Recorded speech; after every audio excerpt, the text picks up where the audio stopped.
முதல்ல பேச வேண்டிய பேச்சாளர் ஒருத்தர் வரல. அன்னைக்கு சப்ஸ்டியூட் பிளேயராக தான் என்னை கூப்பிட்டு வந்தாங்க. அவருக்கு அன்னைக்கு உடம்பு சரியில்லை, நீங்கள் வர முடியுமா ராஜ்மோகன் கேட்டாங்க. அவருக்கு அன்னைக்கு உடம்பு சரியில்லாமல் போனதுக்கு உலகத்திலே சந்தோஷப்பட்டவன் நான் தான். சப்ஸ்டியூட் பிளேயராக ஆரம்பித்து அடுத்த ஆண்டுகள் வந்து இது எனது 3வது ஆண்டில் தஞ்சாவூர் மண்ணில் நிற்கிறேன் என்பதை பணிவோடு தெரிவித்துக் கொள்கிறேன். ஒவ்வொரு ஊருக்கும் ஒவ்வொரு சாதனை இருக்கிறது நண்பர்களே. அரும்பாவூர் மரவேலைப்பாடுகள் இந்தியாலே ஆள் கிடையாது. தேர் செய்யணும்னா பெரம்பலூர் பக்கத்தில் அரும்பாவூர்னு ஊர் இருக்கு, அங்க இருக்கிற ஆளுகளை கூட்டு போய் தான் தேர் செய்யலாம். அலங்காநல்லூர் ஜல்லிக்கட்டு விவசாயிகள் வாடி வாசலுக்கு இந்த பக்கம் மாடு, அந்த பக்கம் வீரர்கள், கீழே மஞ்சள் நார்ல கார்பெட் பண்ணி 15 அடியில நார் கட்டி மேல குத்தாலம் துண்டு 50 ரூபாய் துண்டை போட்டு திமிரி வரும் காளையின் திமிழ பிடிச்சு 3 துள்ளல் துள்ளிட்டானா வீரன் வெற்றி, இல்லனா மாட்டுக்கு வெற்றி. பரிசு பொருள் அண்டா குண்டா. அதற்காக அல்ல, எங்கள் பண்பாட்டு விடிப்பியத்தை காப்பாற்றுவதற்காக அலங்காநல்லூர் ஜல்லிக்கட்டு. அது ஒரு பெருமை. அரும்பாவூர் மரவேலைப்பாடு, அலங்காநல்லூர் ஜல்லிக்கட்டு, ஆத்தூர் வெற்றலை போல ஒரு காரமான வெற்றிலை நீங்க பார்க்க முடியாது. ஆரணியில் செய்யக்கூடிய பட்டு.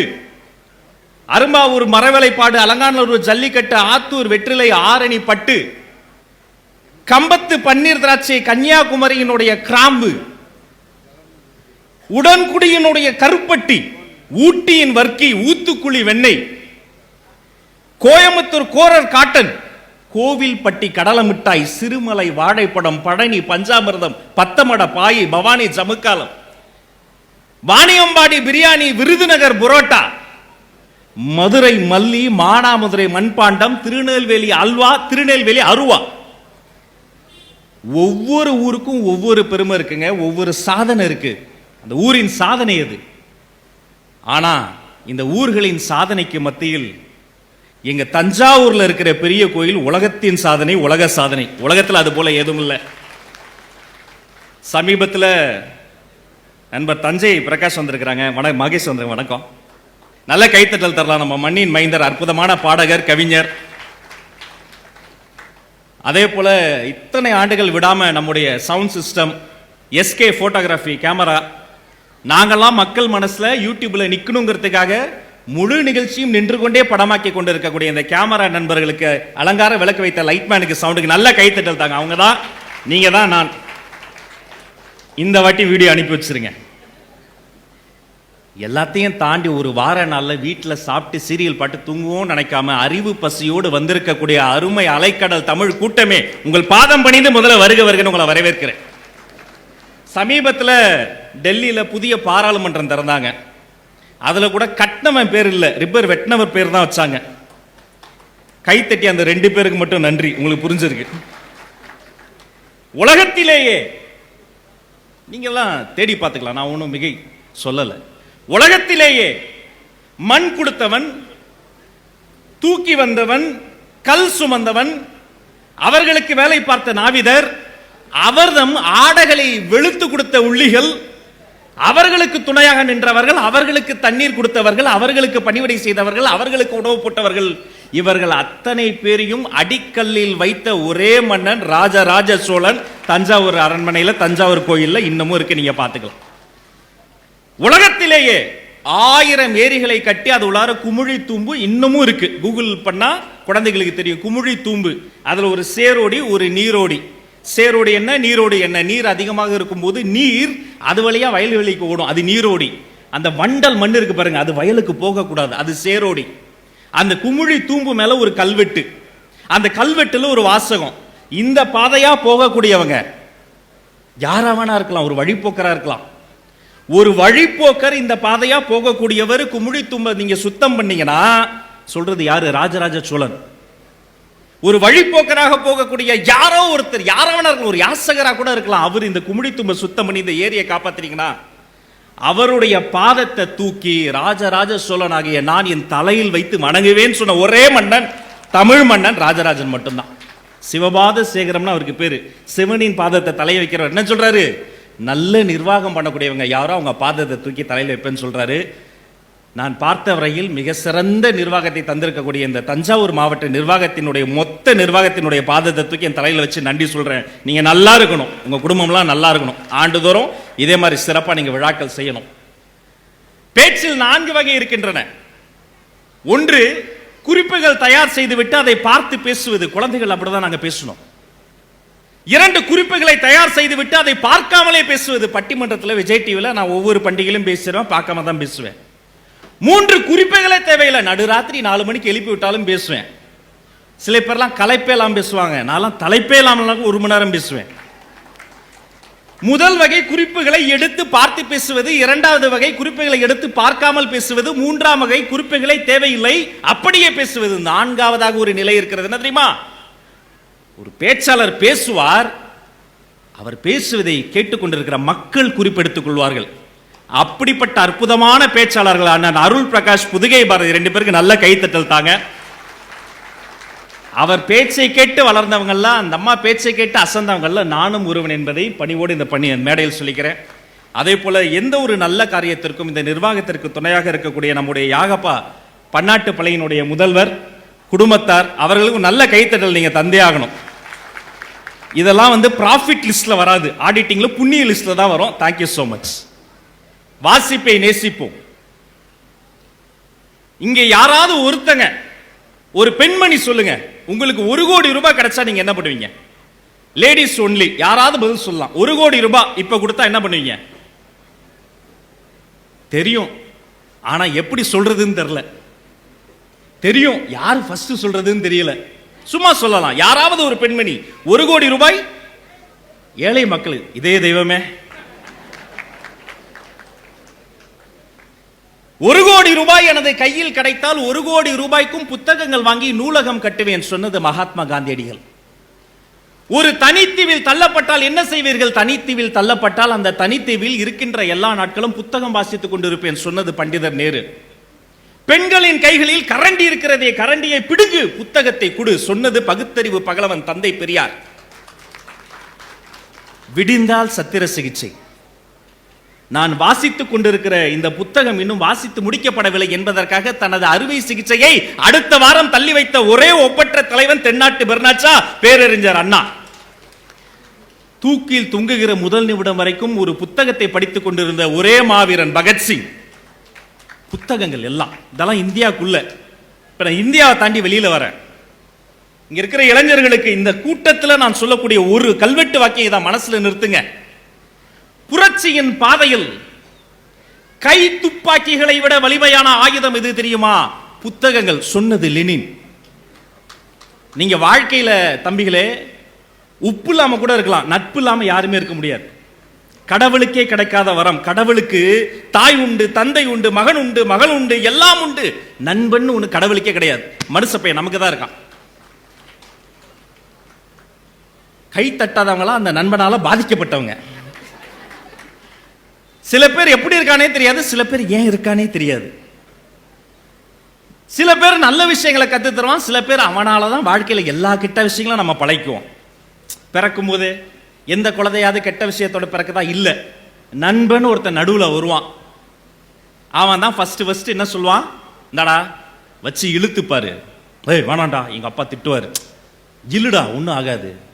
அப்படி அதை வாயில வச்சு இழுத்தோன்னு அப்படின்னு ஒத்துக்காது, இருமல் வரும். அப்ப அவன் சொல்லுவான், கங்க்ராட்ஸ், நீ வயசுக்கு வந்துட்ட. உலகத்துல சிங்கம், புலி, கரடி, ஒட்டகச்சிவிங்கி எதுவுமே ஒரு வெண்சுருட்டுக்குள்ள 700 கொடிய கெமிக்கலை வைத்து தன் வாய்க்குள் தானே நெருப்ப வைக்காது. மனிதன் செய்து கொள்வான். ஏன்? கூடா நட்பு. ஆபிரகாம் லிங்கனிடம் கேட்டார்கள், யார் உங்கள் வாழ்வின் சிறந்த நண்பன்? அவர் சொன்னார், இதுவரை நான் வாசிக்காத ஒரு நல்ல நூலை யார் கொண்டு வந்து எனக்கு பரிசாக தருகிறானோ அவன் தான் நல்ல நண்பன் சொன்னது ஆபிரகாம் லிங்கன். குழந்தைகளுக்கு என்னென்ன பரிசு வாங்கி கொடுக்குறோம்? அடே அப்பா, நான்லாம் சின்ன வயசுல இருந்தப்ப பேச்சு போட்டியில் பேசினதுக்கு முதல் பரிசு சோப்பு டப்பா.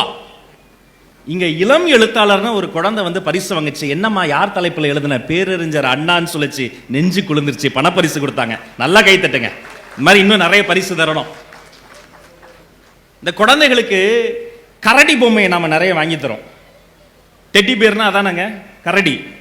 நான் ஒரே ஒரு கேள்வி கேட்கிறேன், குழந்தை கரடி பொம்மை வாங்கி தரீங்கல்ல, அந்த டெட்டி பேர் உலகத்தில் எந்த கரடி ரோஸ் மில்க் கலர்ல இருக்கு? நான் பார்த்ததில்லை. ரோஸ் கலர்ல ஒரு கரடி பொம்மை 1000 ரூபா. ஸ்பைடர் மேன் பொம்மை, அவன் யாரு? தலைகளா தொங்குவான். சூப்பர் மேன் ஒருத்தன், அவன் யாரு? வானத்திலே பறப்பான். பேட்மேன் ஒருத்தன், அவன் யாரு? அவன் வவ்வால் போல நடப்பான். அப்போ ஒருத்தன் கூட மனுஷன் மாதிரி இருக்க மாட்டானடா. அது 1000 ரூபா 1500 ரூபா போட்டு வாங்கி தர்றது. வின்ஸ்டன் சர்ச்சிலிடம் கேட்டார்கள், ஒரு குழந்தைக்கு எது ஆக சிறந்த பரிசு? அவர் சொன்னார், ஒரு குழந்தைக்கு ஆக சிறந்த பரிசு ஒரு புத்தகத்தை வாங்கி பரிசளிப்பதான் சொன்னது சர்ச்சில்.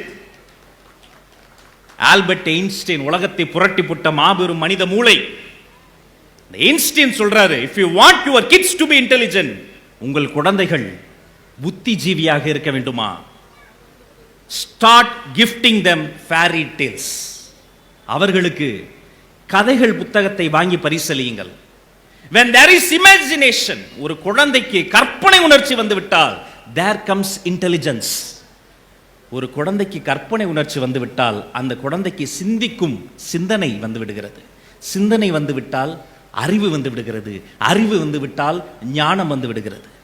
I am not an intelligent person, நான் ஒரு புத்திஜீவி அல்ல சொல்றது ஐன்ஸ்டீன். செத்த பிறகு ஐன்ஸ்டீனுடைய மூளையை பதப்படுத்தி ஆராய்ச்சி பண்ணாங்க. இப்படி ஒரு மூளை எப்படிப்பா உலகத்துல?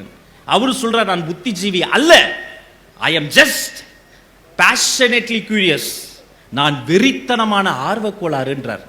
ஏன் தண்ணி தண்ணியா இருக்கு, ஏன் வானம் வானமா இருக்கு, ஏன் வானம் நீளமா இருக்கு, ஏன் இந்த மண் இப்படி இருக்கு என்று எனக்குள் நானே கேள்வி கேட்டவன், அதனால்தான் எனக்கு அறிவு பிறந்தது என்றார். உங்கள் குழந்தைக்கு ஆக சிறந்த பரிசு நீங்கள் தர வேண்டும் என்று சொன்னால் கரடி பொம்மையை அல்ல, புத்தகத்தை வாங்கி பரிசீலியுங்கள். இப்படிப்பட்ட புத்தகங்களை எப்படி உருவாக்குறோம்? உண்மையில் சொல்லும்போது கொஞ்சம் சங்கடமா இருக்கு. பொன்னியின் செல்வன் ஒரு படம் வந்த பிறகு பொன்னியின் செல்வன் புத்தகம் விற்கிறது கூட குறைஞ்சு போச்சு. போற புத்தக திருவிழாக்கள் எல்லாம் நான் கேட்பேன், என்னப்பா இந்த வருஷம் கூட்டம் எப்படி, நல்லா இருக்கு, என்ன புக் அதிகமா வித்துது, ஒரு புக் அந்த புக் எவ்வளவுக்கு வித்துது, இத்தனை ஆயிரம். அப்ப எது அதிகமா வித்துது? மிளகா பஜ்ஜி 10 லட்சம் ரூபாய்க்கு வித்திருக்கு சார் மைங்க, டீ காஃபி 15 லட்சத்துக்கு வித்திருக்குமாங்க. என்னப்பா சொல்றீங்க? தன் மனைவியின் நகைகளை அடமானம் வைத்து புத்தகங்களை உண்டு செய்கிற ஒரே மனிதர் இந்த பப்பாசில இருக்கக்கூடிய பதிப்பாளர்கள் தாங்க. அவங்கள மாதிரி மனிதர்கள் உலகத்திலே கிடையாது. விற்காது என தெரிந்தும், கோடிகள் கொட்டாது என தெரிந்தும், லாப கணக்கு வராது என தெரிந்தும், தமிழ் சமூகத்தில் வரக்கூடிய யாரோ ஒரு மாணவனுக்கு பயன்தருமே என்று லட்சக்கணக்கில் குவித்து வைத்திருக்கிறார்கள் அங்க புத்தகங்களை இந்த பதிப்பாளர்கள். இந்த வாசிப்பை நேசிப்போம் என்ற ஒரு தலைப்பை நான் கொடுத்திருக்கிறேனே, நான் முதல்ல வாசிச்சேனா? அறிவார்ந்த இந்த சபையில், அன்பார்ந்த சபையில் வெளிப்படையா சொல்கிறேன், 16 வயது வரை நான் ஒரு வன்முறையாளன். நான் படித்த பகுதி சென்னையின் ஒரு பிற்படுத்தப்பட்ட பகுதி. 16 வயதுல முகத்தில் மீசை மலர்ப்பதற்கு முன்பே மனதுக்குள்ளார ஒரு ரவுடின்ற ஒரு ஆசை வளர்ந்துரும். தெருவுக்கு தெரு சண்டை, ஊருக்கு ஊரு சண்டை. இப்படி சுற்றி கொண்டிருந்த ராஜ்மோகனை எப்படி தமிழ் பேச்சு ராஜ்மோகனாக மாற்றினேன்? இதற்கு ஒரே காரணம், ஒவ்வொரு நாளும் ஒவ்வொரு இரவும் உறங்குவதற்கு பதிலாக நான் வாசித்துக் கொண்டிருந்த ஒவ்வொரு புத்தகமும் தான் என்னை ஒரு நல்ல மனிதனாக, அறிஞனாக, அறிவாளியாக, சிந்தனையாளனாக மாற்றி உங்கள் முன்னால் நிறுத்தியிருக்கு. 16 வயசுல ஒரு வாட்டி கிரிக்கெட் விளையாடிக்கிட்டு இருக்கோம். கோடை விடுமுறையின் கடைசி நாள், கடைசி போட்டி, கடைசி பந்து. பொழுது சாய்ந்து கொண்டிருக்கிறது, கதிரவன் மறைந்து கொண்டிருக்கிறான், பந்து விளையாடி கொண்டிருக்கிறோம். களப்பணியில ஃபீல்டிங்ல இருந்த எனக்கு ஒரே ஒரு வேண்டுதல், கடவுளே கடைசி போட்டி, கடைசி பந்து, தயவு செஞ்சு நான் நிக்கிற பக்கம் பந்து வந்துடக்கூடாது. நான் இந்த கேட்சை விட்டேன்னு வைங்க, அடுத்த வருஷம் சம்மர் வெக்கேஷன் வரைக்கும் போறவங்கள நான் திட்டுவான், தயவன் தான்டா ஐஸ்கிரீம் சாப்பிட்றான், போன வருஷம் கேட்சை விட்டான். வேண்டிக்கிட்டே இருக்கேன், கடவுளே கடவுளே கடவுளேன்னு. சொல்லி வச்ச மாதிரி கடைசி போட்டி, கடைசி பந்து, நான் நிக்கிற பக்கமாவே அடிச்சுட்டான். நினைச்ச மாதிரியே நான் விட்டுட்டேன். அதுல ஒரு சந்தோஷமாமா உனக்கு? பந்து தட்டு தடுமாறி பின்னாடி பொந்துக்குள்ள ஓடுது. மத்த வீரர்கள்லாம் கத்துறாங்க, ராஜ்மோகன் எறா, எடு எடு. அங்க பேட்ஸ்மேன் ஓடுறாங்க, 2 ரன் ஓடிட்டாங்க, இன்னும் 1 ரன் ஓடிட்டானா அவன் வெற்றி. நான் பரபரப்புல அந்த கருவேலங்காட்டு மைதானத்தினுடைய பொந்துக்குள்ள என்னுடைய பிஞ்சு கையை விட்டு வெளில இழுக்கிறேன். ஏதோ என் கையில நெருடலாக இருக்கிறது. என்னவென்று பார்த்தால் நண்பர்களை, இன்னும் அந்த தழும்பு அப்படியே இருக்கு. ஜூம் பண்ணீங்கன்னா கூட தெரியும். ஒரு 12 அடி இருக்கக்கூடிய கட்டுவிரியன் பாம்பு என் நடுவர்களை கவ்வி கொண்டு இருக்கிறது. பாம்பு கடிச்சிருச்சு. நான் பந்த உதறேன். அந்த மாலை வேளையின் மஞ்சள் வெயில் அந்த கட்டுவிரியன் கருகருகருன்னு மின்னுது, கருப்பு தங்க மாதிரி. அது என் கையை விட மாட்டேங்குது. அது நினைச்சிருக்கும் ஏதோ எற தவளைன்னு நினைச்சிருக்கலாம். என் கையை நடுவர்களை கவ்விருச்சு, என் கையெல்லாம் சுத்திருச்சு. அதோடைய உடல் பகுதி என் கழுத்தை தாண்டி போகுது. நான் கத்துறேன், பசங்கெல்லாம் ஓடி வர்றாங்க. உதறேன், தரையில படுத்து உருள்றேன். நல்லா கடிச்சிருந்த பாம்பு சடார்னு விலகி போயிருச்சு. கடித்த தழும்பு, ரத்தம் கொட்டுது. எனக்கு உலகமே இருளுது. தூக்கிட்டு ஓடுறாங்க பசங்க. அந்த மைதானத்தின் பக்கத்தில் இருந்தது அத்தனையுமே குடிசை வீடுகள், ஓடு வேலை வீடுகள். ஒவ்வொருத்தரும் ஓடி வராங்க. அப்பார்ட்மெண்ட் வாழ்க்கையில் அதை பார்க்கவே முடியாது. அடுத்தவன் விட்டு குழந்தை இருக்கா, குட்டி இருக்கா, அவன் பேர் என்னன்னு தெரியாம வாழ்றது இந்த நவநாகரிக அப்பார்ட்மெண்ட் வாழ்க்கை. ஆனா ஒரு குழந்தைக்கு பாம்பு கடிச்ச உடனே மொத்த ஊரே ஓடி வந்து ஆளாளுக்கு கொஞ்சம் தூரம் தூக்கிட்டு விடுவாங்க. அதுதாங்க கிராமத்து வாழ்க்கை. எல்லாரும் ஓடி வந்தாங்க. சடார்னு ஒரு அக்கா என்ன பண்ணா, அவ கழுத்துல அந்த தலையில போட்டிருந்த ரெட்டை சடையில இருந்த கருப்புரி பண்ண சடார்னு உருவி ஒரு அக்கா என்னுடைய கை முழுக்க கட்டுனா, விஷம் ஏறக்கூடாது. இன்னொரு அக்கா ஓடி வந்து என் கையை பிடிச்சுக்கிட்டா. ஒரு அம்மா யாருன்னே தெரியாது, எனக்கு தண்ணி கொடுக்குது. பெரியவர் ஒருத்தர் வந்து சொல்றாரு, கையில கட்டு கட்டின பிறகு கையெல்லாம் நீளமாகுது, விஷம் ஏறுதுரா, டோபாஸ் பிளேட் எடுத்துட்டு வா. பிளேட் எடுத்துட்டு வந்து கையை கீறி விடுறாங்க. அப்போ ஒருத்தர் சொன்னாரு, பிளேடுக்கெல்லாம் இது பத்தாது, பெரிய பாம்பு போல விரலை வெட்டிடுவோமா என்ன வச்சுக்கிட்டே. எனக்கு எப்படி இருக்கும் பாருங்க. அந்த குலவெறியிலும் சொன்ன, தபார் செத்தாலும் பரவாயில்ல, நடுவரில் இல்லாம ராஜமோகன் வாழ மாட்டான், அதெல்லாம் பண்ணாத. சைக்கிள் எடுக்கிறாங்க. ஒருத்தர் சைக்கிள் ஓட்டுறாரு. எங்க சித்தி மகன், என் சித்தி வீட்டுக்கு எனக்கும் பரம்பரை தகராறு, பேச்சுவார்த்தை இல்லை. சித்தி மகன் என் அண்ணன் தூக்கி சைக்கிளை பின்னாடி உட்கார வச்சுக்கிட்டு சைக்கிள் ஒருத்தர் ஓட்டுறாரு. அண்ணன் மகன் பிடிச்சிக்கிட்டே நான் விழுந்துடக்கூடாதுன்னு ஓடி வராரு. எவ்வளவு தூரம் ஓட முடியும் சைக்கிள் ஓட்டத்திற்கு? அவரால் மூச்சு விட முடியல.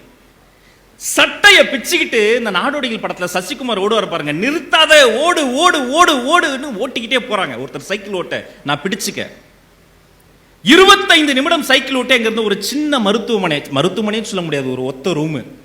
அங்கதான் டாக்டர் முதல் கேள்வி கேட்டார், ஏன் தம்பி பயப்படுற, கை கால் முறிஞ்சிருச்சா, வலிக்குதா? இல்ல சார். லேசா தூக்கம் வர மாதிரி இருக்குமே? ஆமா சார். அப்ப நீ என்ஜாய் பண்ணு, இந்த ஊசி போட்டுட்டேன், உன்னை காப்பாத்திட்டேன், உயிருக்கு எந்த ஆபத்தும் இல்லைன்னு சொல்லி ஆஸ்வாசப்படுத்தி பச்சை கலர் திரையை போட்டுட்டு திரைக்கு அங்கிட்டு போய் சொன்னாரு, கேஸ் சீரியஸ், பொழைக்காது, ஜிஎஸ் தூக்கிட்டு போங்கன்ட்டார். ஆடோ பாவி அப்படின்னா உள்ள இருந்து கத்துறேன், கேஸுக்கு கேட்டுருச்சு, சீக்கிரமா தூக்கிட்டு போயிருங்கன்ட்டார். சட்டுன்னு இன்னொரு ஆட்டோ கொண்டு வந்து ஆட்டோல போட்டு அங்கிருந்து ஆட்டோ டிரைவர் பேசிக்கிட்டு, நீ ஜிஹெச் போப்பா, எங்க பெரியம்மா வீட்டுக்கு தகவல் சொல்லணும். அவரு போயிட்டார். ஆட்டோக்காரரு, நான் 16 வயசுங்க, 9ஆம் கிளாஸ் படிக்கிறேன். அவர் கேட்கிறார், தம்பி பேச்சு கொடுத்துக்கிட்டே வா, தெரியுமா சொல்லு. நான் சொல்றேன், ஆ இ உ என்னென்னவோ சொல்றேன். நான் கற்ற தமிழ் அந்த நேரம் நாக்குல வரல, உயிர் பயம் இருளுது. சானிட்டோரியம் ஜிஹெச் குள்ள கொண்டு போய் ஸ்ட்ரெச்சர்ல போட்டு கட கட கடன் தள்ளிட்டு விடுறாங்க. நான் கதறேன், எங்க அம்மாவை பார்க்கணும், எங்க அம்மாவை பார்க்கணும்னு.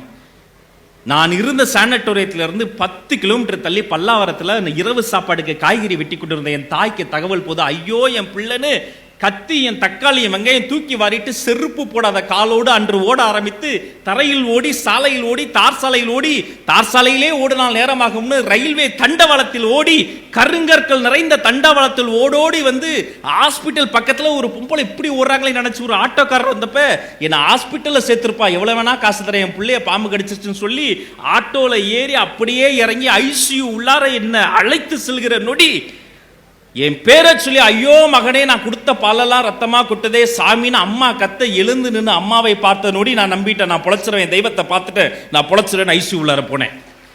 அடுத்த நாள் என்னை நார்மல் வார்டு கொண்டு வராங்க. விடிய விடிய ட்ரீட்மெண்ட். நார்மல் வார்டில் இருக்கும்போது அம்மா சொல்லிக்கிட்டு இருந்தாங்க, ஒன்றும் சாமி, இறங்கின ஆட்டோக்காரர் கொடுக்க காசு இல்லை, அப்படியே தாலுக்குடியை கழட்டி அவர் கையில் கொடுத்துட்டு வந்தேன். சொன்ன அடுத்த நொடி ஒருத்தர் வந்தார்.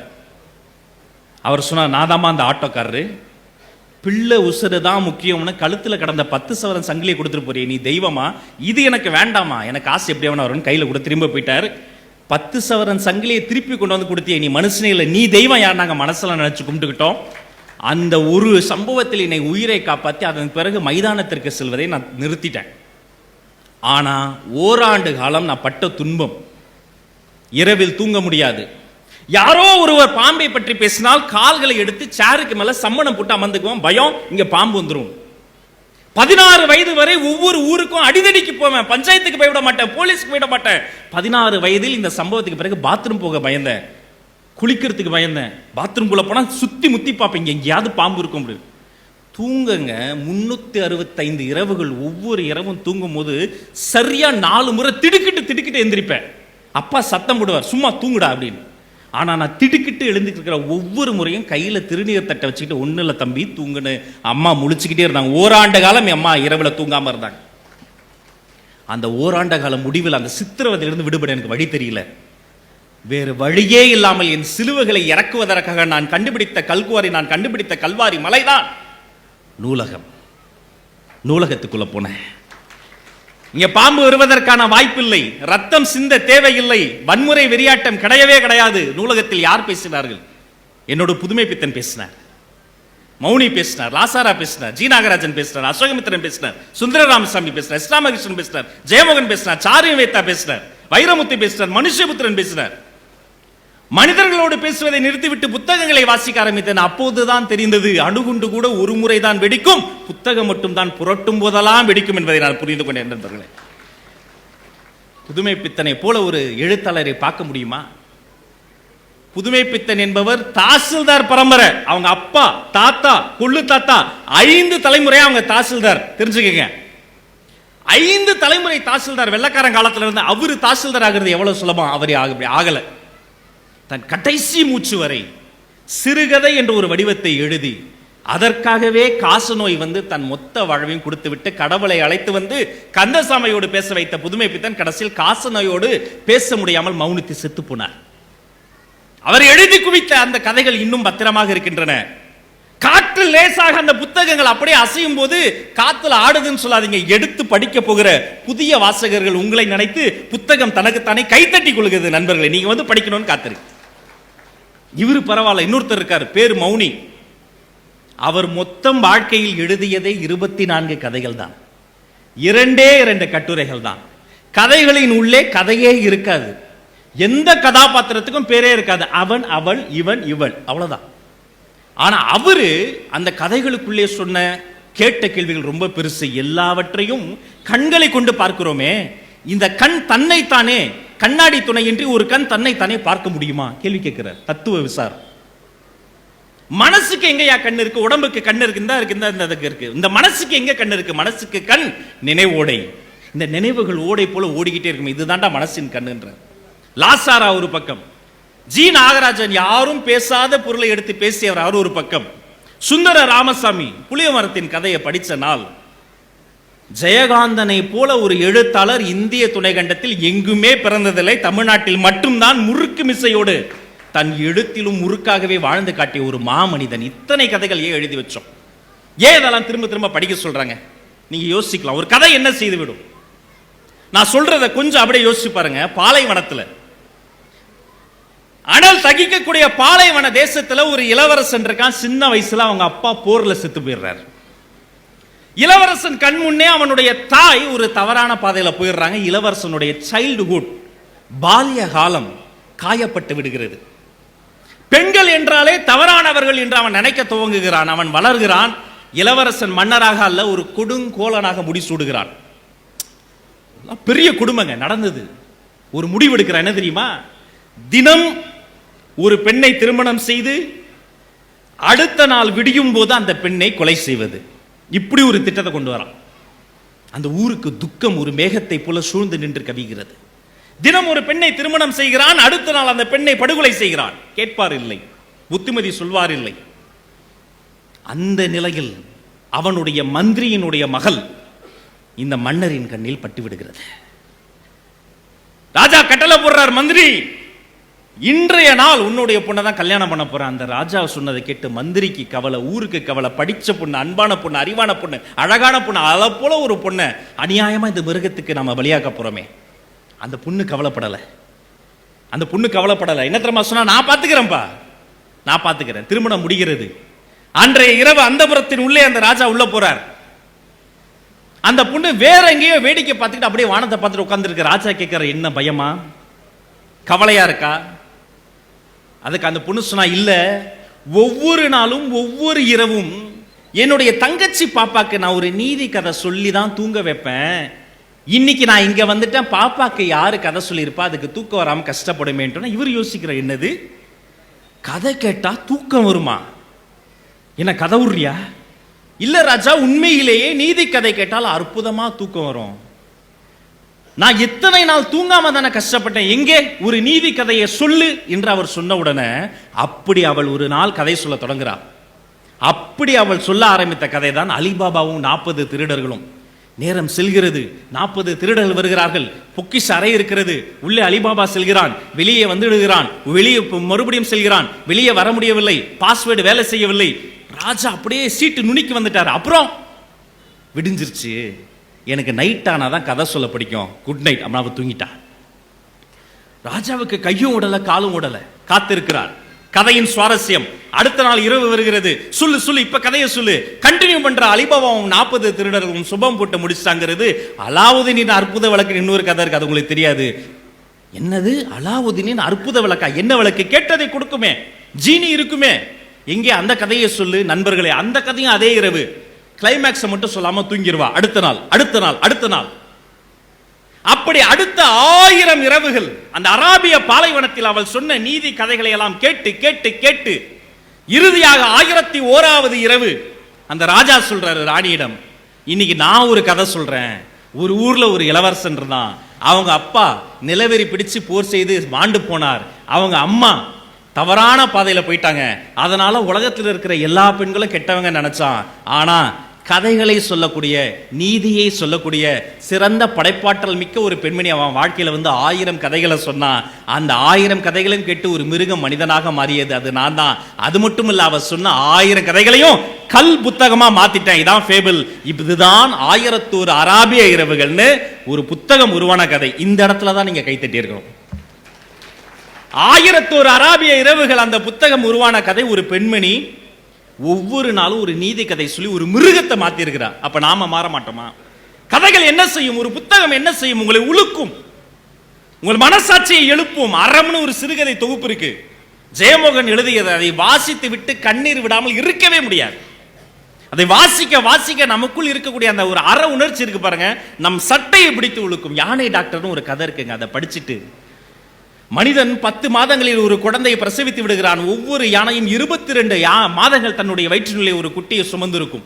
ஆப்பிரிக்க யானைகள் ஆசிய யானைகளுக்கும் 5 கண்கள் 3 கண்கள் என்று வித்தியாசம் இருக்கும். ஒவ்வொரு யானைக்கும் மெமரிங்கிற அந்த நினைவாற்றல் துல்லியமாக இருக்கும். தான் நடந்து போன பாதை, கடந்து போன பாதையில் சென்ற முறை நீர் தேடி போன போது தன்னோடு வந்த ஒரு சக யானை செத்த இடத்தில் செத்த நேரம் நின்று நினைவஞ்சலி செலுத்தி விட்டு செல்கிற ஒரு உயிரினம் யானை. அப்படிப்பட்ட யானை 36 லட்சம் ஆண்டுகள் எவல்யூஷனில் வாழ்ந்த யானை நாம டூர்ன்ற பேர்ல, ட்ரிப்ன்ற பேர்ல, விளாக்ன்ற பேர்ல குடிச்சிட்டு தூக்கி விசுற 100 ரூபாய் பீர் பாட்டில் யானை மிதிச்சிருச்சுன்னா ஒரு மணல் மூட்டைக்குள்ள சொருவன கத்தி மாதிரி உள்ள போயிடும். செப்டிக் பிடிச்சிடும். அதுக்கு டாக்டர் கிடையாது, வெட்டினரி ஹாஸ்பிட்டல் கிடையாது. 36 லட்சம் ஆண்டுகள் வாழ்ந்து வந்த எவல்யூஷன்ல தப்பித்த யானை 100 ரூபாய் பீர் பாட்டில செத்துக்கிட்டு இருக்க காரணம் மனுஷன். இது நம்மளை கேள்வி எழுப்பும். புத்தகங்கள் உங்களை சிந்திக்க வைக்கும். அதனால சிறைச்சாலையில் இருக்கும்போது கூட எனக்கு எந்த சலுகையும் வேண்டாம், புத்தகம் படிக்கக்கூடிய ஒரு உரிமையை கெடுங்கள் என்று கேட்டு வாங்கி புத்தகம் படித்தார் நெல்சன் மாண்டேலா. இன்னைக்கு நாம என்ன படிக்கிட்டு இருக்கோம்? புத்தகம் இருந்த இடத்தை இன்னைக்கு சோசியல் மீடியா பிடிச்சிருச்சு. உலகத்திலேயே போதைப் பொருள் துறைக்கு அடுத்து தன்னுடைய பயனாளர்களை யூசர்ஸ் என்று அழைக்கக்கூடிய ஒரே துறை இந்த சமூக வலைதளம் தான். இங்க புத்திமதி சொல்றவன் பூமர், கருத்தா பேசினா கிரிஞ்சு, அடிக்கடி அவன் ஏதாவது பேசாம இருந்தானா அவன் அவுடேட்டடு. என்ன நடந்துகிட்டு இருக்கு? இர்ஃபான் ஒரு தம்பி அற்புதமா ஊரா போய் சாப்பிட்டு வீடியோக்கெல்லாம் போட்டான். அவன் பண்ணது தப்புன்னு பிரியாணி மேன் இன்னொரு பையன் வீடியோ போட்டான். அவன் பேரே பிரியாணி மேன். இவனை திட்டி அவன் வீடியோ போட்டான், அவனை திட்டி அவன் வீடியோ போட்டான். 2 பேரும் மாறி மாறி வீடியோ போட்டுக்கிட்டாங்க. அவங்களுக்கு ஒரு ஆத்ம திருப்தி வரும், அவங்களுக்கு ஒரு கோபம் வரும், அவங்களுக்கு ஒரு சமாதானம் வரும், அவங்களுக்கு ஒரு வியூ வரும், அவங்களுக்கு காசு வரும். பார்க்கிற நமக்கு என்ன வரும்? நம்ம பொழைப்புக்கு வேட்டு தான் வரும். நம்ம குழந்தைக்கு என்ன வரும்? அறிவார்ந்த விஷயங்களை கற்றுக்கொள்ள, புதிய சிந்தனைகள் வர. ஆல்பர்ட் ஐன்ஸ்டீனை போன்ற உலகத்தை புரட்டி போடக்கூடிய சார்லஸ் டார்வின் என்ற ஒரு விஞ்ஞானி 17,000 ஆதாரங்களை அடுக்கிதான் இந்த உலகத்திற்கான தியரி ஆஃப் எவல்யூஷனை கொண்டு 17,000 ஆதாரங்களை அடுக்கினர். அதை போன்ற சிறந்த படைப்பாளிகளை உருவாக்க நீங்கள் அணுக வேண்டிய முகவரி புத்தகம் தான். புத்தகம் மட்டும் நீரானால் நான் அதில் மீனாவேன். புத்தகம் நிலமானால் நான் அதில் நட்டு வளர்க்கப்படும் செடியாவேன். புத்தகம் நெருப்பானால் அதில் பற்றி படரும் சுடராவேன். புத்தகம் வானமானால் அதில் நீந்தி கொண்டிருக்கும் விண்மீனாவேன். புத்தகம் காற்றானால் நான் புல்லாங்குழலாவேன். புத்தகம் திருவிழாவில் வந்து தஞ்சாவூரில் அமர்ந்திருந்தால் அதன் கடைசி நாளில் வந்து பேசிவிட துடிக்கும் ஒரு பேச்சாளராவேன். இன்னும் பல விஷயங்களோடு பேச வேண்டும் என்று விருப்பம் இருக்கிறது.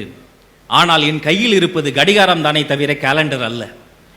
அது மட்டுமல்ல, எனக்கு அடுத்து ஆற்றல் மிகுந்த அற்புதமான பேச்சாளர்கள் பேச காத்திருக்கிறார்கள். என் ஆசையெல்லாம் இதுதான். அவர்கள் முழு பேச்சையும் கேளுங்கள். தயவு செய்து இன்னும் மிச்சம் இருக்கக்கூடிய இந்த 2 மணி நேரத்தில் உங்கள் வாழ்நாளில் ஒரு முடிவெடுங்கள். திருமணம், பிறந்த நாள் போன்ற நல்ல நிகழ்ச்சிகளில் கலர் பேப்பர் சுத்தி கடிகார பரிசு தருவதற்கு பதிலாக புதுமை பித்தனை வாங்கி பரிசீலியுங்கள், மௌனியை பரிசீலியுங்கள், ஜானகிராமனை பரிசீலியுங்கள், அசோகமித்திரனை பரிசீலியுங்கள், புத்தகங்களை வாங்கி கொடுங்கள். ஒரு நல்ல புத்தகத்தை வாங்கி ஒரு கணவனுக்கு மனைவி தரலாம். ஒரு நல்ல புத்தகத்தை அன்பளிப்பாக மனைவிக்கு கணவன் தரலாம். ஒரு நல்ல புத்தகத்தை குட்டி குட்டி குழந்தைகளுக்கு நீங்கள் தேடி தரலாம். புத்தகத்தினுடைய உலகத்தை நீங்கள் மாற்ற வாருங்கள். உங்களை புத்தகங்கள் மாற்றும். உங்கள் அத்துணை பேருக்கும் நல்லதே நடக்கட்டும், நலமே சொல்லட்டும் என்று சொல்லி இந்த நல்லதொரு வாய்ப்பை தந்த பப்பாசி குழுவினருக்கும், அண்ணன் முருகன் அவர்களுக்கும், அற்புதமாய் தொகுத்தளித்த முத்துக்குமார் ஐயா அவர்களுக்கும், மேடையில் இப்படி ஒரு பொன்னான வாய்ப்பு அளித்த மாவட்ட நிர்வாகத்திற்கும் நன்றி பாராட்டி விடைபெறுகிறேன். உங்கள் அத்துணை பேருக்கும் நல்லதே நடக்கட்டும், நலமே சொல்லட்டும். நன்றி, நன்றி, வணக்கம்.